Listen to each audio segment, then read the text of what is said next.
I never thought I'd find myself writing something like this. But here I am, sitting in my living room staring at the empty space where the couch used to be, a wreck of emotions swirling inside me. My name's Jake, and I've been married to Sarah for 7 years. We had what many would call a perfect life, a cozy house in suburbia, a golden retriever named Max, and dreams of starting a family. But it all came crashing down one fateful night, and now I'm left picking up the pieces. The trouble began subtly. I noticed changes in Sarah's behavior late last year. She started taking more late-night work calls, and the way she'd come home late with a fresh coat of lipstick made me raise an eyebrow.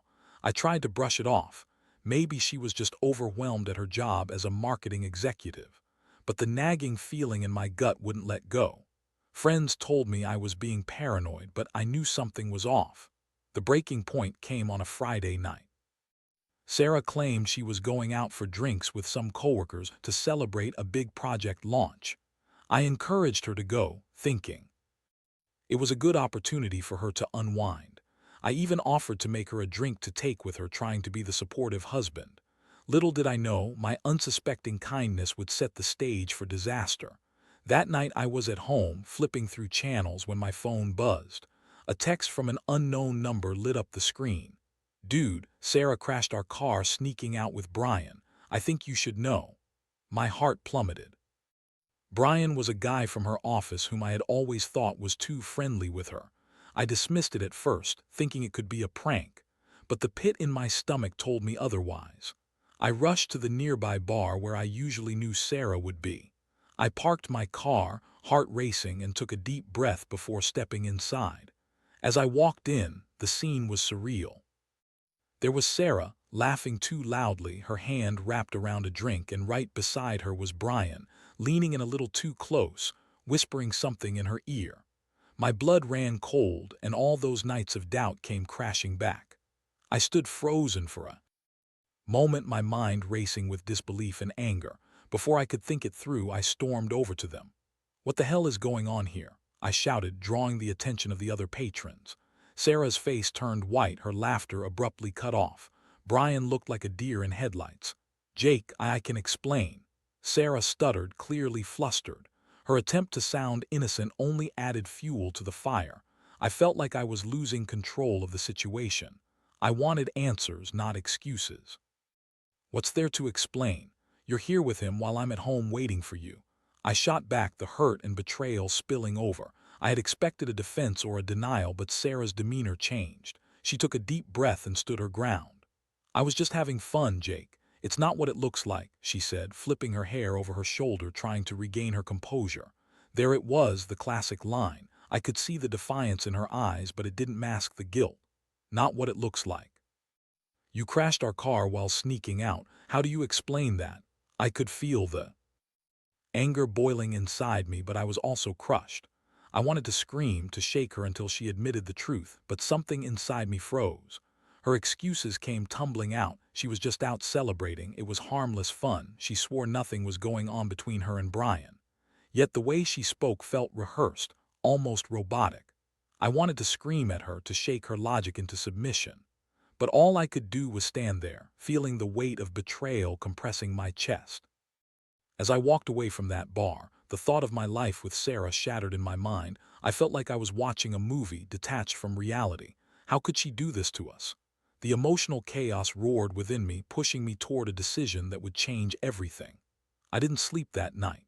Instead, I replayed every moment in my head, every interaction that felt off, every argument that I brushed aside. The trust was gone, and now I had to figure out how to deal with the wreckage. What happens next? What will I do now that I know? The night was a blur, filled with an overwhelming mix of anger, confusion, and heartbreak. I didn't even bother going home. Instead, I found myself driving aimlessly through the quiet streets of our neighborhood. The streetlights flickered above, illuminating the shadows of my thoughts. I felt like I was in a dream, one of those nightmares where you're trapped but can't wake up. Sarah's laughter, her lies, the image of her and Brian together, it all played on repeat in my mind, driving me further into despair. At some point, I ended up at a diner, nursing a cup of black coffee. The steel gray walls echoed the emptiness I felt inside. I stared at my reflection in the window, trying to make sense of it all. I was a guy who had trusted his wife, who believed in our vows and the life we were building together. Now, I was just a guy with a shattered heart, sitting alone with his thoughts. The next day, I decided I needed a plan. I couldn't just confront her again without evidence. I knew Sarah well enough to realize she would spin her lies to cover her tracks, so I took a step back, deciding to observe her from a distance. I would gather proof and prepare myself for whatever fallout would come next. I started by turning on my phone's location tracking. I didn't feel good about it, but I needed to know where she was going when she left the house. I didn't want to invade her privacy, but I was desperate and broken, and I had to know the truth. I felt like I was living in a movie, plotting revenge against the villain who had betrayed me. The first few days were agonizing. Watching her get ready for work, seeing her smile at the thought of whatever she was plotting, it made my stomach turn.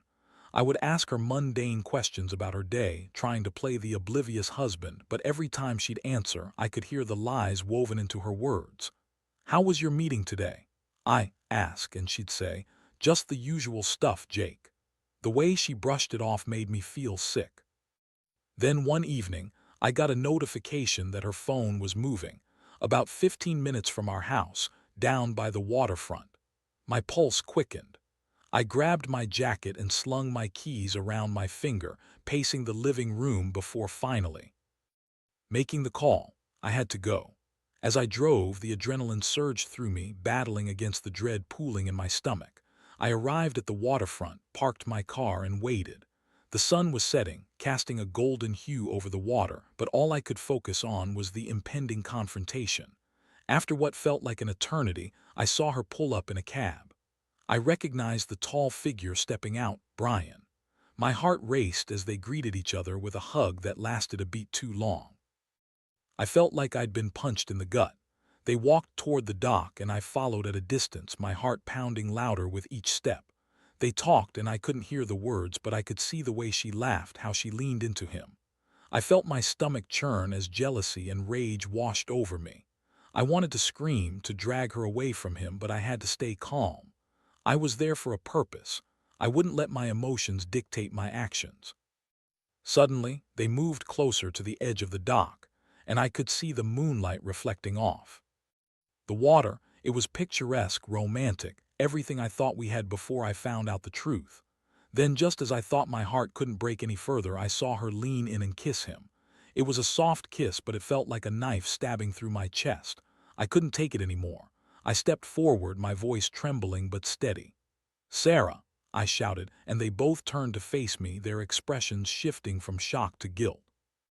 Sarah's eyes widened, and for a brief moment I felt a flicker of satisfaction at catching her in the act. "Jake, what are you doing here?" she stammered, trying to play innocent, but there was no hiding from the truth. "That's the question I should be asking you, sneaking around with him while I'm at home."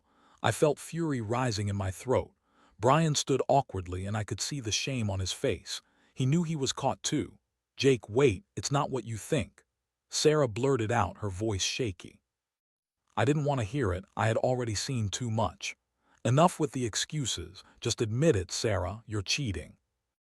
On me, I felt the weight of every hurtful word crashing down, and the tears I had held back threatened to spill over. She opened her mouth to respond, but I interrupted her. "You've been lying to me for months. What else is there to say?" I could see the gears turning in her head. She was trying to come up with something persuasive, but all that came out was a pathetic attempt at justification. I didn't mean for it to happen. We were just friends, and it just happened." "Friends? Really?" I scoffed, disbelief flooding my voice. "Is that how you justify kissing him? Is that how you justify sneaking around behind my back?" The confrontation felt like a tornado, swirling with emotions. I was furious, but deep down I felt betrayed and vulnerable, like my entire world was crumbling in front of me. As I stood there, staring into Sarah's eyes, I realized it wasn't just about the affair. It was about the trust that shattered, the memories tainted by lies. I felt lost, but one thing was clear. I was done being the oblivious husband in this twisted drama. The silence that followed was deafening. What would I do next? Would I give her another chance, or would this be the last time I'd ever look her in the eyes? I needed to think, and I needed to decide how to turn this painful revelation into something that worked for me. As I turned to leave, the weight of betrayal hung heavy on my heart, but I felt a flicker of resolve amid the chaos. I was no longer just a victim. It was time to reclaim my life. The drive home felt like a blur, but there were no tears left to cry. Instead, a numbness settled over me. I was angry, but not just with Sarah and Brian. I was angry with myself for believing her lies for so long. My mind raced with thoughts, questions, and emotions, each battling for dominance. What now? What was I supposed to do with this new reality? I parked the car in our driveway and sat in silence for a moment, staring at our cozy little home. From the outside, it looked so ordinary, so unassuming. But inside, my heart felt like a battlefield. I had always envisioned a future here, one filled with laughter, love, and a family. Now it felt like a prison holding memories that felt tainted by her betrayal. When I finally stepped inside, the air felt different, charged with the weight of unspoken words. Sarah was sitting on the couch, her eyes wide as if she had been waiting for me to return. The room felt too small for the emotions swirling between us. She opened her mouth to say something, but I held up my hand. "Just don't," I said, feeling drained. I walked past her and headed to our bedroom. I needed space, time to think about everything that had just happened. I flopped down on the bed, staring at the ceiling, and replayed the confrontation in my mind. The look on her face when she realized I'd caught her, fear mixed with guilt. It was a moment I wouldn't forget. After a few minutes, I heard her footsteps approaching the door. She knocked softly, and my heart sank further. "Jake, please, can we talk?" I closed my eyes, wanting to block everything out. "What's there to talk about, Sarah? You've made your choices," I replied, my voice steady but cold. I could feel my heart pounding, rage bubbling just under the surface. "Please, I'm so sorry," she pleaded, her voice breaking. "I messed up. It was a mistake. I didn't mean for it to go this far." A mistake? I felt my blood boil. This wasn't just a mistake, it was a betrayal. I knew I had to confront her, no more dodging the reality of our situation. I got up and opened the door, standing in front of her, arms crossed. "Do you even understand what you've done?" I asked, my voice low but firm. "You've lied to me, you've destroyed my trust, and for what? A fling." Her eyes filled with tears and she looked small, vulnerable, but I couldn't allow myself to feel sorry for her. "I know I hurt you, I know I messed up, it was stupid. It was supposed to be just fun, Jake, it didn't mean anything. Fun." I snapped, unable to contain my anger. "Sneaking around and kissing someone else is fun to you. What do you think I am, a fool? I never wanted to hurt you." I was confused, and Brian was just there. "It happened," she cried, the tears spilling down her cheeks. Confused? So you thought cheating was the solution? I couldn't believe the excuses pouring from her mouth. "I trusted you, Sarah. We built a life together, and you threw it away for a stupid fling." I could feel a mixture of sadness and rage surging within me, but I didn't want to give in to her tears. This wasn't about her feelings. This was about the betrayal I felt deep in my bones. "You had the chance to be honest with me, to talk about whatever was wrong in our marriage, but instead you chose to betray me. I know I should have talked to you, but I didn't think it would get this bad," she cried, her voice trembling. "It was just a few times, and I swear it didn't mean anything. It's you I love, Jake." Her words cut through me like a knife. How could she claim to love me while sharing herself with someone else? I shook my head, feeling more lost than ever. "Love? This isn't love, Sarah. This is selfishness. And I'm just supposed to sit back and accept your apologies." "I'll do anything, Jake," she said, desperation creeping into her voice. "I'll go to counseling, we can fix this." "I don't know if I want to fix this," I admitted, the honesty stinging like salt in an open wound. "You've shattered my trust, and I don't know if I can ever look at you the same way again." The silence that followed hung heavy in the air. I could see the realization washing over her. It was the first time I'd ever seen her truly afraid of losing me. But I was too far gone, too hurt. "I need time," I finally said, stepping back from the emotional abyss we were teetering on. I couldn't let her pull me back in just because she felt guilty. I needed to think clearly without her there to manipulate my emotions. "I'll give you time," she said, her voice barely above a whisper. It sounded genuine, but I was done believing her words. I needed more than promises, I needed actions.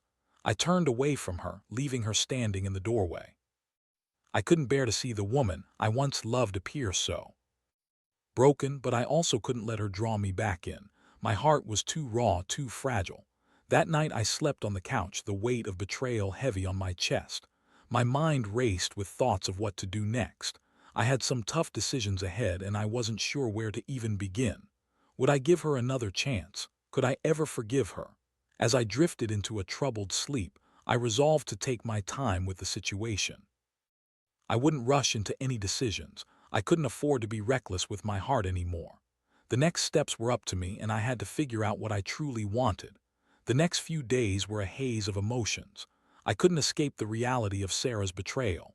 I went through the motions of daily life, work, errands, and the obligatory small talk with friends, while internally I felt like I was drowning.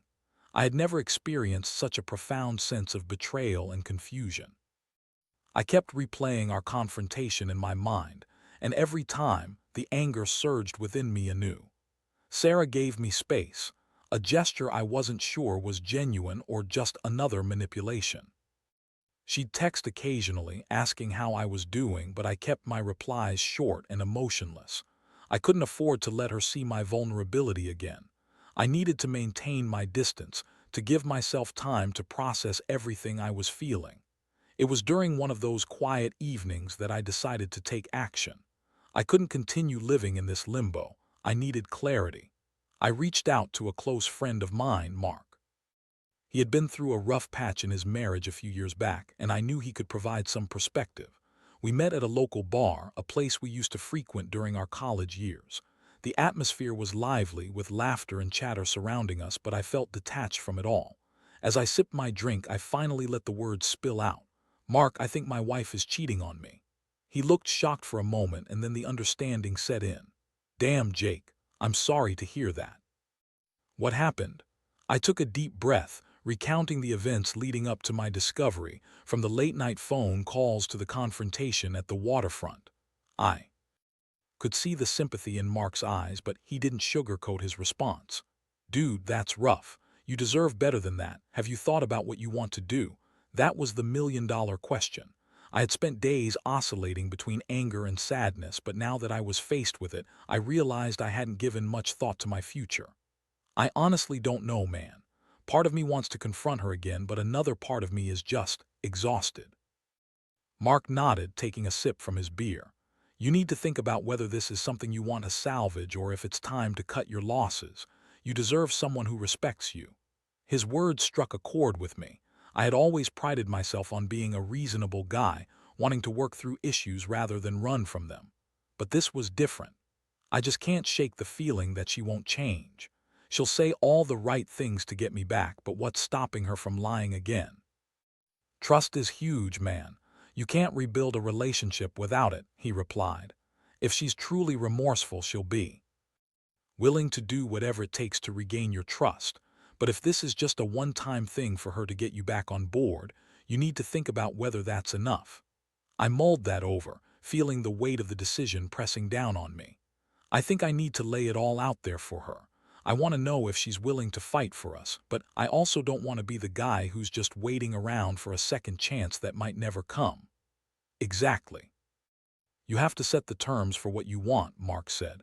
"If she's not willing to rise to the occasion, then you have your answer. But if she is, at least you'll know that she's committed to making it right." After a few hours of talking and hashing through my feelings, I left the bar feeling slightly lighter. I resolved to confront Sarah again, but this time it would be different. I wouldn't just accept her tears and promises.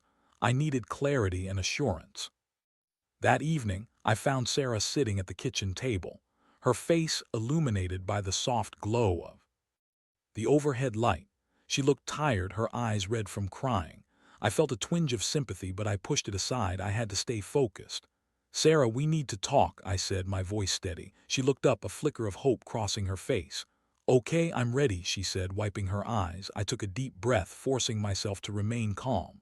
"I've thought a lot about what happened. I want to know if you're willing to truly fight for our marriage." Her expression shifted from hopeful to serious. "I will. I promise, Jake, I messed up. I was stupid and selfish, and I don't want to lose you." I studied her face, searching for any signs of sincerity. Do you understand what you need to do to earn back my trust? It's not going to be easy. Tell me what you need, she said, determination creeping into her voice. I'll do anything. I'll go to counseling. I'll be transparent about everything.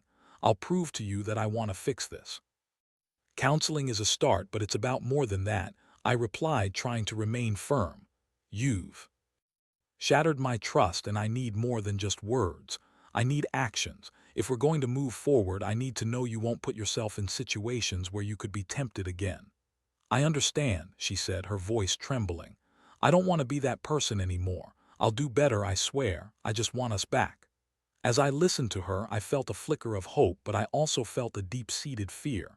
Could she really change? Did I believe that she was capable of doing what it took to earn back my trust? I needed to be cautious. I want to believe you, Sarah, I said, my tone serious. But it's going to take time. I need space to process everything, and you need to show me that you're serious about making this work. Okay, she said, her voice barely above a whisper. I'll be patient. I'll do whatever it takes. I nodded, grateful that we were finally on the same page. But in the back of my mind, I still felt the weight of uncertainty. It would take more than just time. It would require effort on both of our parts to rebuild what had been broken. As we sat in silence, I felt the fragile foundations of our marriage shifting beneath us. I had taken the first step towards finding a resolution, but I knew the journey wouldn't be easy. There would be days filled with doubt and struggle, and I had to be prepared for that. But at least for now, we had a plan. It was a start. And as I looked at Sarah, I saw someone who was willing to fight for us. The question remained, was it enough? Would I be able to trust her again? Only time would tell. In the weeks that followed our confrontation, I found myself caught in a whirlwind of emotions. Sarah was trying her best, attending counseling sessions, being more open about her whereabouts, and even suggesting couples therapy. I gave her credit for her efforts, but deep down, I couldn't shake the nagging doubt that lingered in my mind. Could I really forgive her? Would I ever be able to trust her again? Our sessions with the therapist, Dr. Lane, became a mixed bag of feelings. At times, I felt hopeful as we navigated through our issues and tackled the underlying problems in our relationship. Sarah opened up about her insecurities, how she felt neglected while I was focused on work and life responsibilities. I could see the sincerity in her eyes, but I also felt a wall between us, a barrier built on the foundation of betrayal that was difficult to dismantle. I, on the other hand, shared my feelings of anger and heartbreak. I expressed how her actions shattered the trust we had built over the years. Dr. Lane listened patiently, encouraging both of us to communicate openly and honestly. It was helpful, but still, I felt like I was walking on eggshells. I wanted to believe in the possibility of reconciliation, but I needed more than just her words. One evening, after a particularly intense session, we returned home and I felt drained. As I settled onto the couch, Sarah came over and sat beside me, her expression earnest. I know this is hard for you, Jake. I want to make things right, she said, reaching for my hand. I looked at her, searching for the truth in her eyes. I appreciate that, Sarah, but it's going to take more than just saying the right things. I know, I want to show you that I'm committed to this. Let's plan a weekend getaway, just the two of us. We can reconnect and maybe we can start rebuilding what we lost, she suggested, hope radiating from her voice. The idea was tempting. A weekend away could provide a much-needed break from the tension, a chance to create new memories without the weight of our past hanging over us. But still, I hesitated. I don't know if I'm ready for that, I admitted. I understand, she replied, her voice softening. But I need you to trust me. Maybe some time away will help us find our footing again. After a few more discussions and some soul-searching, I reluctantly agreed. We planned a trip to a cabin in the mountains, a place we had visited early in our relationship. I hoped the familiar surroundings would jog some good memories and help us reconnect. We packed our bags and set out early one Saturday morning, the crisp air and scenic drive providing a temporary distraction from the tension between us. As we arrived at the cabin, I felt a mix of anticipation and anxiety. The place held memories of laughter and love, but now it felt tainted, overshadowed by the betrayal that had occurred back home. We unpacked and settled in, and I could see Sarah trying hard to create a positive atmosphere. She made dinner, lit a fire, and we sat together on the couch, sipping wine and reminiscing about the good times we'd shared. For a moment, I allowed myself to relax, the nostalgic memories washing over me like a warm blanket. But just as I began to feel comfortable, the insecurity crept back in. What if this is just a temporary escape? I thought. What if things don't really change? That night as we lay in bed, I turned to Sarah, unable to hold back my thoughts any longer. Do you really want this, Sarah? I mean, do you want to fight for us, or are you just trying to avoid the consequences of what you did? She looked at me, her eyes wide with surprise. Of course I want this. I don't want to lose you. I'm willing to do whatever it takes to prove that to you. I sighed, feeling the weight of my doubts pressing down on me. But how do I know you mean it? How do I know I won't wake up one day and find you sneaking out again? I swear to you I won't. I've learned my lesson, she replied earnestly. I just need time to show you I can be the wife you deserve. Her words struck a chord, and for the first time in weeks I felt a glimmer of hope. But I also knew hope could be a double-edged sword.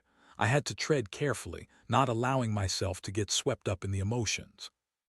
The next day we explored the trails around the cabin, breathing in the fresh mountain air and soaking up the beauty of our surroundings.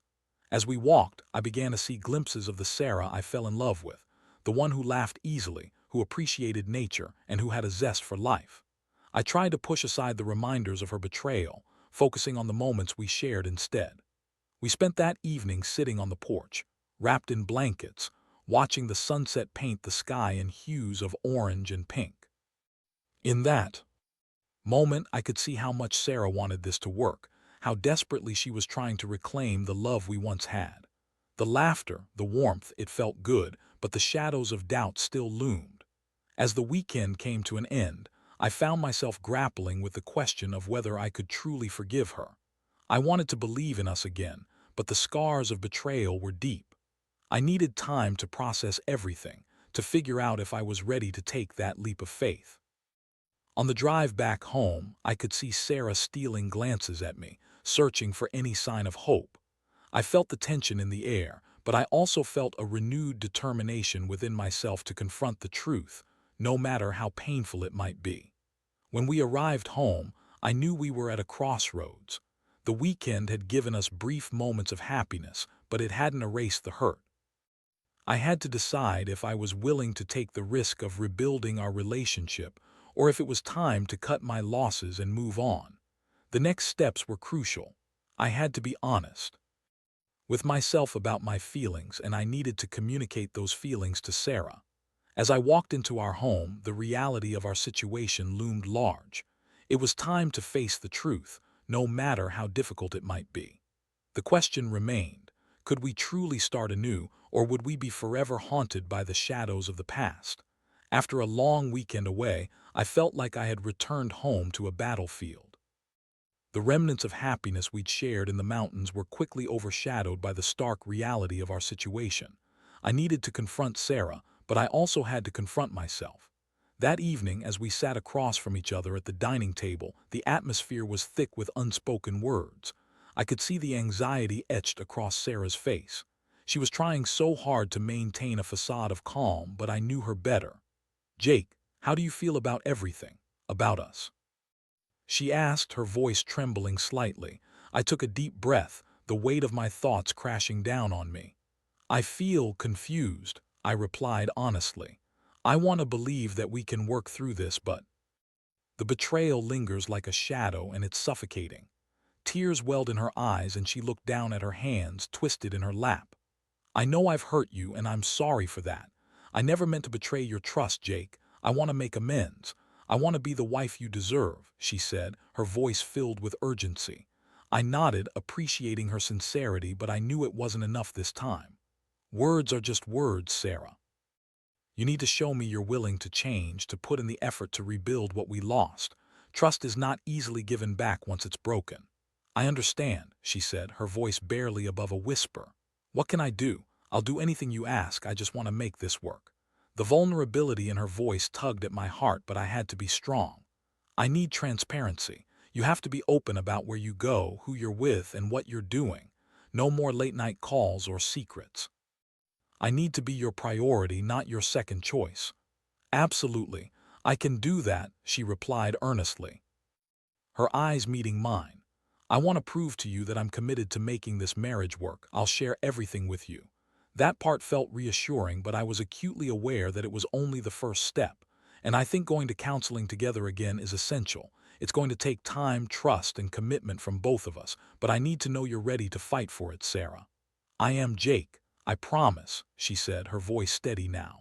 I'll do whatever it takes. As I listened to her, I felt a flicker of hope. Her words resonated with me, but it was going to take more than promises. I needed to see consistent actions over time. We spent the next few weeks in therapy, working through the layers of hurt. It was challenging, and there were days when I felt like giving up. But there were also moments of breakthroughs, when Sarah would openly share her fears, her mistakes, and I could see that she was truly trying to understand the depth of my pain. Gradually, I began to let my guard down. I found myself laughing again, enjoying the little moments we had together and slowly reconnecting. It wasn't easy. Every touch, every word exchanged felt like it had to be earned again. But with each passing day, I felt like we were starting to build something new from the ashes of our past. One evening, after a particularly intense therapy session, we sat together on the couch, replaying our week and the struggles we faced. You know, I never thought I'd be sitting here with you again, feeling like there might be hope. I admitted, my voice filled with both vulnerability and strength. Sarah smiled softly, her eyes glistening with unshed tears. I know I've taken a lot for granted, and I'm so grateful you're willing to give me another chance. I don't want to lose you again. I want to believe in us, I said, feeling the sincerity in my heart. But I need to see that you're truly committed to this. It's not just about me forgiving you. It's about us working together to create a new foundation. I'm committed, she said firmly. I'll show you every day that I'm worthy of your trust. I want to build a future together again, one that's stronger than before. As I looked into her eyes, I could see the determination and hope reflected back at me. Maybe we could rebuild, maybe love was worth the fight. But I knew it wouldn't be perfect and that there would still be challenges ahead. As time passed, we continued to work through our issues and rebuild our connection. Trust was slowly being restored, one small step at a time. I learned to communicate more openly, letting Sarah into my world as well. We began to share our dreams, fears, and aspirations, rekindling the love that had brought us together in the first place. There were still moments of doubt, days when the shadows of betrayal crept back in, but I was learning to navigate those feelings and communicate them instead of allowing them to fester. I realized that while the scars from her betrayal would always be there, they could also serve as a reminder of the strength we both had to overcome adversity. Ultimately, the decision to stay was mine. I chose to believe in our love and the possibility of building a better future. It wouldn't be easy, but love had a way of healing, and I was willing to put in the work. As I reflect on this painful chapter of my life, I realize that I've learned valuable lessons about trust, vulnerability, and the complexities of love. It's a journey, not a destination, and every day will present new challenges. But for the first time in a long time, I feel hopeful about the road ahead. Whatever happens, I am committed to moving forward, and I know that love, when nurtured and cared for, can rise from the ashes, stronger than it ever was before.